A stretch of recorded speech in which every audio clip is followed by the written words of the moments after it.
premier frisson littéraire, enfant, il est avec mon grand-père qui était écrivain de livres pour enfants. J'ai souvenir de lire ses livres, les livres des 6 compagnons qu'il a écrits. Il était plus vivant à l'époque, mais je me souviens de la première émotion que j'ai ressentie en me plongeant dans ses livres à lui. J'avais l'impression qu'il partageait quelque chose avec moi, lui que je n'avais jamais connu. Et ça a été vraiment ma première expérience de lecture et ma première émotion. De très loin, Romain Gary, qui m'a procuré, et encore aujourd'hui certainement parmi les sensations les plus fortes à la lecture, à commencer, comme pour beaucoup de gens, par La vie devant soi, dont je me souviens que ce livre m'a ému aux larmes dans le métro, alors que j'étais en train de rentrer chez moi étudiant. Et je m'en souviendrai toujours, et il occupe cette première place et je pense qu'il n'en sera jamais délogé. Ma première envie dans la vie, c'est de n'avoir aucune identité qui pourrait me réduire à quelque chose. Je crois que c'est ça avant tout. Ma première idée pour ce livre, c'est de partir d'un lieu. C'est avant tout ça qui a guidé mes pas. J'avais besoin de m'ancrer dans un lieu. C'est avant tout, mémoire de soi, le départ dans l'univers du ver à soie, l'élevage des vers à soie, dans une magnanerie qui était là où on élevait les vers à soie. Et ma première idée dans ce livre, c'est avant tout ce lieu-là. C'est mon point de départ, mon point d'enracinement, entre 4 murs.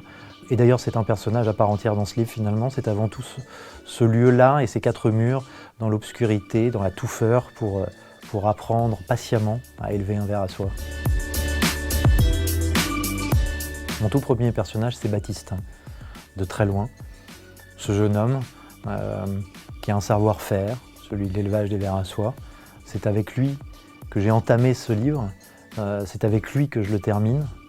Il a quelque chose de passionné, il a quelque chose aussi d'assez, je trouve, et j'espère pour les lecteurs, d'assez passionnant, dans ce qu'il est investi totalement, dans l'histoire d'amour qu'il partage avec Suzanne, dans l'histoire d'amour qu'il partage avec son savoir-faire d'éleveur de vers à soie, d'éducateur de vers à soie.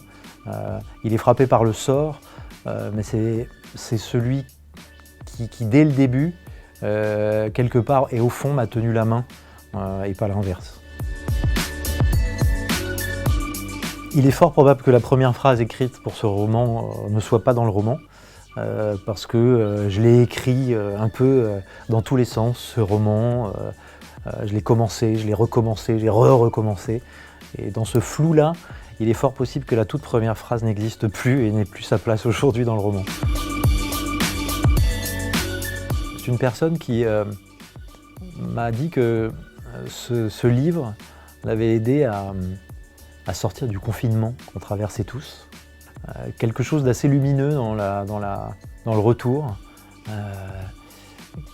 Cette personne m'a dit que ça l'avait aidé à relire, que ce livre lui avait permis de relire, de se remettre à lire, à un moment où le confinement, c'est vrai, nous tombait tous un peu sur la tête. Et ça m'avait beaucoup touché parce qu'il y avait quelque chose, à travers ce premier retour, de l'ordre de la renaissance pour quelqu'un, que je comparais et que je mettais en parallèle à la naissance pour moi de quelque chose. Et j'ai trouvé que tout ça était très cohérent et très engageant. Et c'est un premier retour dont je me souviens avec beaucoup de plaisir. Mon premier plaisir d'auteur, je crois que c'est, je vais l'avouer, un peu narcissique, mais c'est d'aller dans une librairie aujourd'hui et de voir qu'il y a mon livre. De voir Mémoire de soi, qui est parfois en plus très bien entouré de gens que je lis, que je lirai encore, que je lisais avant, pour lesquels j'ai énormément de respect.